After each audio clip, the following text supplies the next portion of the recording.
It was a group of 15 individuals who were really looking to create a language on Islam in the environment.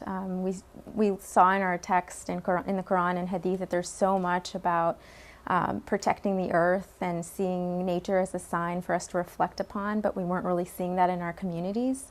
And we were seeing a real disconnect, and so we wanted to create a language for people to learn about what Islam says about environmentalism.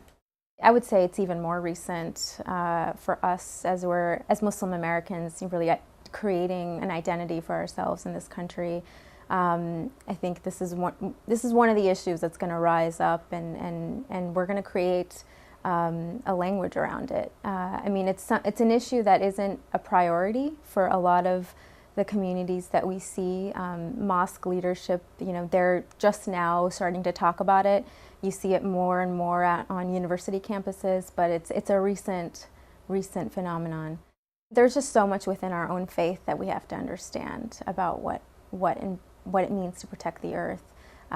There's so much scripture that says if you look to the bee or the honey as a sign to reflect upon God's bounty. And there's also conversation within the Quran about nature being in constant remembrance of God and being in dhikr, which means remembrance of God. And to think that you wouldn't stop someone who's in prayer. So for us to have a sort of a relationship with nature where we're preventing it from flourishing it just seems like it's like we're imposing a future that was not destined by God for nature. Did the Prophet Muhammad talk about the Yes, environment? absolutely. He was best example for us on stewardship. There's a story of him in the Hadith that talks about how he would give share sermons on a tree stump, and he was later built this pulpit by his companions farther away, and the tree stump would wail. And then he went and actually hugged the tree and tried to understand why it was wailing, and he later expressed that it was because the tree was no longer near him. And I mean, he was literally a tree hugger. So, and there's countless other hadiths of him being really kind to animals, even in times of battle, being a conservationist, turning off the lights when others hadn't.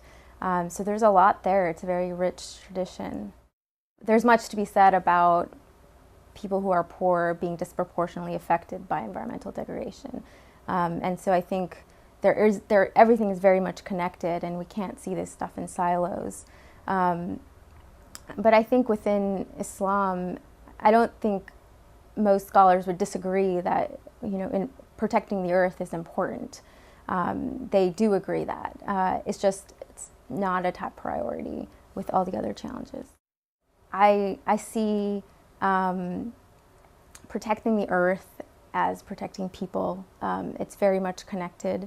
It's about walking lightly in the world and having an understanding that our time here is short, and we need to do our best to leave these signs that are in nature for future generations to also experience God's bounty.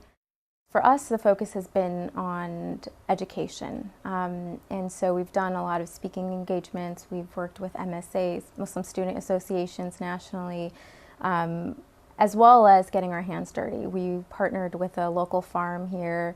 Every month we would go and help on their urban farm. It's connected to a school. We've done park cleanups.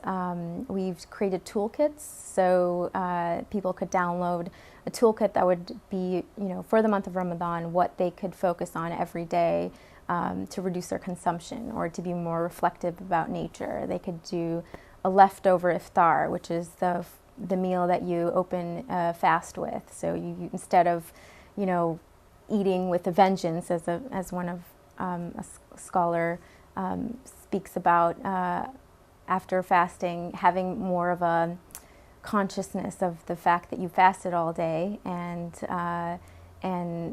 you want to lower your consumption by eating your leftovers rather than throwing away a bunch of food. I started doing this work because I noticed within myself the desire to understand what was going around me. And I'm an urban planner by training, so I know that there's an intentionality behind the way sidewalks are built, the way trees are next to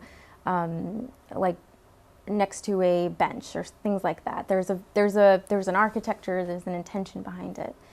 And so that really got me thinking about the fact that we need to open ourselves up to what's around us because there's an intentionality behind it. And right in that example, I'm talking about city planners, engineers, architects, but then there's God, who's the architect of the entire world, and there's an intentionality behind every leaf that we see, and if we don't recognize that it's there in front of us as a sign of His bounty, of His mercy on us, then we're really doing ourselves a disservice. And so I feel like it's my mission to share that, to talk about how we should open ourselves up. And I believe that if we open ourselves up to what's around us, then we'll have a greater desire to actually do something about it. I started this work because of the planning connection. I have degrees in it, but I've stayed with it because I've learned so much more about my faith through it. I mean, it is, when I pray, I feel the most connected when my prayers are outside, or when I'm thinking about something, a natural setting, things like that. I feel God's presence in those moments. I mean, He's everywhere all the time, and different parts of the faith speak to different people, Sure. but that speaks to me.